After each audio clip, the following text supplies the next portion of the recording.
हुआ, फिर अस्पताल में भी लापरवाही बरती गई और फिर उसकी मृत्यु हो गई। कल से इसके अभी वहाँ गए थे और कहा कि बिहार में क्राइम आउट ऑफ कंट्रोल है। देखिए, आप सभी को नमस्कार। इस घटना की जितनी भर्त्सना की जाए, जिसने इस घटना को अंजाम दिया है, उसकी निश्चित रूप से पुलिस उस पर कार्रवाई करेगी, तहकीकात करेगी। और जिसने इस जघन्य अपराध को अंजाम दिया है, निश्चित रूप से पुलिस उन पर निश्चित शीघ्र से शीघ्र कार्रवाई करेगी, गिरफ्तारी होगी और ट्रायल होगा। और माननीय मुख्यमंत्री जी ने हमेशा कहा है कि यहाँ कानून का राज स्थापित है और जो भी इस तरह के जघन्य अपराध करेगा, जो कानून को हाथ में लेगा और उस पर निश्चित रूप से कार्रवाई की जाएगी। और जहाँ तक अस्पताल में लापरवाही का प्रश्न है, सरकार ने उस पर इंक्वायरी भी कराई है। इंक्वायरी पूरे होने के साथ साथ वहाँ पर जो पदाधिकारी हैं वहाँ पोस्टेड हैं, उनको भी निलंबित किया गया है लापरवाही के लिए। और जांच में पूरी बात आएगी। लेकिन इतना हम स्पष्ट सरकार की ओर से करना चाहेंगे कि जिन दरिंदों ने इस तरह की घटना को अंजाम दिया है, उस पर पुलिस त्वरित रूप से सख्त कार्रवाई करेगी। और हम अपनी संवेदना व्यक्त करते हैं उस पीड़ित परिवार की ओर। और जो भी सहायता सरकार से बन पड़ेगा, आर्थिक से लेकर सभी तरह, वो उस पीड़ित परिवार को सरकार निश्चित रूप से देगी। लॉ एंड ऑर्डर का सवाल खड़े हो रहे हैं। आप भी पहले आईपीएस ऑफिसर रहे हैं, आपको पता नहीं है बिहार की कानून व्यवस्था दिन ब दिन चलाती जा रही है। वो कुछ महकमे में, वो तो देखिए, जो अपोजिशन का काम है तो सरकार कुछ भी करेगी, अच्छा काम भी करेगी, तो उसके बारे में कभी जिक्र नहीं होगा। कानून व्यवस्था ठीक है और ज़ीरो क्राइम किसी भी सोसाइटी में नहीं होता है। लेकिन हाँ, यहाँ क्राइम के प्रति ज़ीरो टॉलरेंस है, भ्रष्टाचार के प्रति ज़ीरो टॉलरेंस है माननीय मुख्यमंत्री जी का, बिहार की एनडीए सरकार का।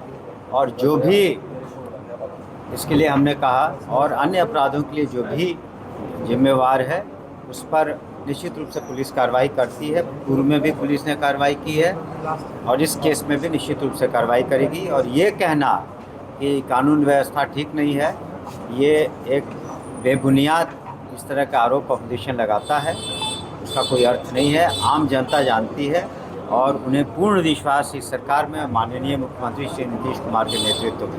टीआरई सप्लीमेंट्री रिजल्ट को लेकर के आपने आश्वासन दिया था। नहीं, वो हमने कहा था, और जो भी उसमें हमने पूर्व में भी कहा है, जो ये परीक्षाएं हैं टीआरई 3 और अन्य परीक्षाएं, हम लोगों ने संबंधित कमीशन को, संबंधित बिहार स्टेट एजुकेशन बोर्ड को भी, जहाँ तक सक्षमता वाली परीक्षा है, सबको ससमय पूरा करने के लिए सरकार का निर्देश है और वो लोग करेंगे। चुनाव से पहले आपके विभाग की अगर बात करें, एग्जामिनेशन की बात हो रही है, उठा लिया जाएगा जी। टीआरई 4 का जो एग्जाम, नहीं, जो उम्मीद है पूरी, हम लोगों ने भी कहा है कमीशन को भी, और हमने कहा सक्षमता वाली जो विशेष परीक्षाएं हैं उसके लिए बिहार स्टेट एजुकेशन बोर्ड को भी हम लोगों ने कहा है। पूरी उम्मीद है कि इस तरह की कार्रवाई पूरी की जाएगी। टीआरई 3 का पूरक परीक्षा को लेकर पूछा जा रहा है सर कि टीआरई 3 का पूरक परीक्षा देखिए, सप्लीमेंट्री के बारे में वो कमीशन को निर्णय लेना है। और आपको मैंने बताया कि ये भी तो है कि सिर्फ बात इसकी नहीं है। हम लोग जो अनुकंपा आधारित नौकरियां हैं, जो लोग गुजर गए, शिक्षक शिक्षिका रहते हैं, उनको परिवार के करीब 6421 सदस्यों को अगले 2 महीने के अंदर हम लोग नौकरी दे देंगे। और हम लोगों ने अधियाचना भी भेजी है जो स्पेशल टीचर्स की, जो हमारे दिव्यांग बच्चे बच्चियां हैं, उनको भी पढ़ाने के लिए आवश्यकता है। तो हम लोगों ने अधियाचना बीपीएससी को भेज दी है और बीपीएससी से जो बातें हुई हैं, शीघ्र ही उसमें भी एडवर्टीजमेंट निकलेगा। टीआरई फर्स्ट में सप्लीमेंट्री रिजल्ट जारी किया गया सर, लेकिन 2 में एससी एसटी विभाग का जारी किया गया और उसके बाद टीआरई 3 हमने आपको कहा, किसी जो का भी नहीं। एक ही बात को बार बार आप पूछ रहे हैं, मैंने यही कहा कि कमीशन के को इसमें निर्णय। छात्रों की संख्या घट रही है स्कूल में, टीचर तो बढ़े हैं। नहीं, आपका ये कहना कि छात्रों की संख्या घट रही सही नहीं है।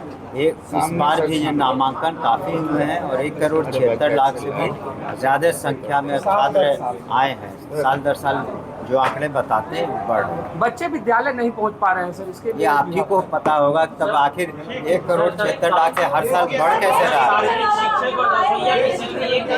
यस, टीचर को पता है कि उनकी जो जिन शर्तों पर उन्हें लिया था यूनिवर्सिटीज़ ने, उनको भी पता कि इन शर्तों पर लिया था, और उन्हें ग्रेस मार्क जो देना था कमीशन को वो दे रहे हैं।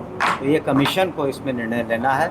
जो जैसे जैसे हमारे असिस्टेंट प्रोफेसर्स नियुक्त होते जाएंगे, हम लोग की जो भी कमियां हैं यूनिवर्सिटीज़ में पूरी होती जाएंगी। तो मिसाइल नीति को लेकर कल आंदोलन छात्र करेंगे? नहीं, ठीक है, हर को अपनी बातों को रखने का अधिकार है, और जो भी बातें हम लोग के संज्ञान में आती हैं उस पर हम लोग गौर करते हैं।